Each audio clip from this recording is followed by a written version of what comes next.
ಅಧ್ಯಾಯ 5. ಶ್ರೀ ಗುರುಭ್ಯೋ ನಮಃ. ಶ್ರೀ ಸಾಯಿ ಸದ್ಗುರುಭ್ಯೋ ನಮಃ. ದೇವರು ಬಡವರ ಗೆಳೆಯ. ಔರಂಗಾಬಾದ್ ಜಿಲ್ಲೆಯಲ್ಲಿ ಧೂಪ್ ಎಂಬ ಗ್ರಾಮ. ಅಲ್ಲಿನ ಚಾಂದ್ ಪಾಟೀಲ ಶ್ರೀಮಂತರಾಗಿದ್ದರು. ಅವರು ಒಮ್ಮೆ ಔರಂಗಾಬಾದಿಗೆ ಹೋಗುವಾಗ ತಮ್ಮ ಕುದುರೆಯನ್ನು ಕಳೆದುಕೊಂಡರು. ಆಗ ಅವರು ಬೇವಿನ ಮರದ ಕೆಳಗೆ ಕುಳಿತಿದ್ದ ಯುವ ಫಕೀರನನ್ನು ಕಂಡರು.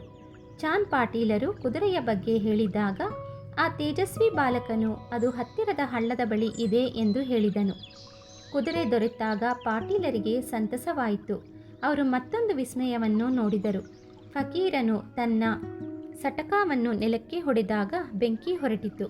ಮತ್ತೊಮ್ಮೆ ಹೊಡೆದಾಗ ನೀರು ಚಿಮ್ಮಿತು. ಇದರಿಂದ ಬಟ್ಟೆಯನ್ನು ನೆನೆಸಿ ತನ್ನ ಹುಕ್ಕ ಹೊತ್ತಿಸಿದನು. ಈ ಪವಾಡ ಪುರುಷನಿಗೆ ಚಾಂದ್ ಪಾಟೀಲರ ಆತಿಥ್ಯ ದೊರೆಯಿತು. ಶಿರ್ಡಿಗೆ ಅವರ ಮನೆಯ ಮದುವೆಗೆ ದಿಬ್ಬಣದ ಜೊತೆ ಫಕೀರನನ್ನು ಕರೆದೊಯ್ದರು. ಅಲ್ಲಿನ ಖಂಡೋಬಾ ದೇವಸ್ಥಾನದ ಬಳಿ ಇದ್ದ ಮಾಳಾಸಾಪತಿ ಯಾ ಸಾಯಿ ಎಂದು ಸ್ವಾಗತಿಸಿದರು. ಸಾಯಿಬಾಬಾ ಅಂದಿನಿಂದ ಹಳೆಯ ಮಸೀದಿಯೊಂದರಲ್ಲಿ ವಾಸಿಸತೊಡಗಿದರು. ಅವರೊಂದಿಗೆ ಕೆಲವು ಸಾಧುಗಳು ಇದ್ದರು. ಬಾಬಾ ಅವರು ತಮ್ಮ ತಲೆಕೂದಲನ್ನು ಬೆಳೆಸಿದ್ದರು. ಅವರ ದಿನಚರಿ ವಿಚಿತ್ರವಾಗಿತ್ತು. ಅವರು ಸುಂದರ ಹೂತೋಟ ಬೆಳೆಸಿದ್ದರು. ಆ ಸ್ಥಳವೇ ಇಂದು ಅವರ ಸಮಾಧಿ ಸ್ಥಾನವಾಗಿದೆ. 1912ರಲ್ಲಿ ಬಾಯಿ ಕೃಷ್ಣಾಜಿ ಎಂಬ ಭಕ್ತರು 6 ತಿಂಗಳು ಶ್ರೀ ಸಾಯಿ ಅವರ ಸೇವೆ ಮಾಡಿದರು. ಇದರ ನೆನಪಿಗಾಗಿ ಅವರು ಗುರುಪಾದುಕೆಗಳನ್ನು ಪ್ರತಿಷ್ಠಾಪಿಸಿದರು. ಬೇವಿನ ಮರದ ಕೆಳಗೆ ಪಾದುಕೆ ಪ್ರತಿಷ್ಠಿತವಾಯಿತು. ಶಂಖ, ಚಕ್ರ, ಪದ್ಮ ಚಿಹ್ನೆಗಳನ್ನು ಸುತ್ತಲೂ ಕೆತ್ತಲಾಗಿದೆ. 1912ರ ಶ್ರಾವಣದ ಹುಣ್ಣಿಮೆಯೆಂದು ಈ ಪ್ರತಿಷ್ಠೆ ನಡೆಯಿತು.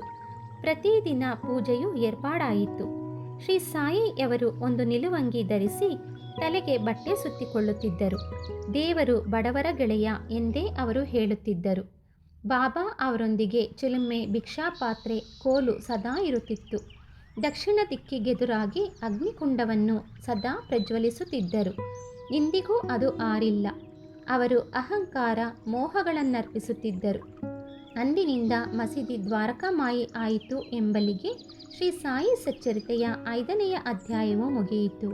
ಶ್ರೀ ಸಾಯಿನಾಥಾಯ ನಮಃ.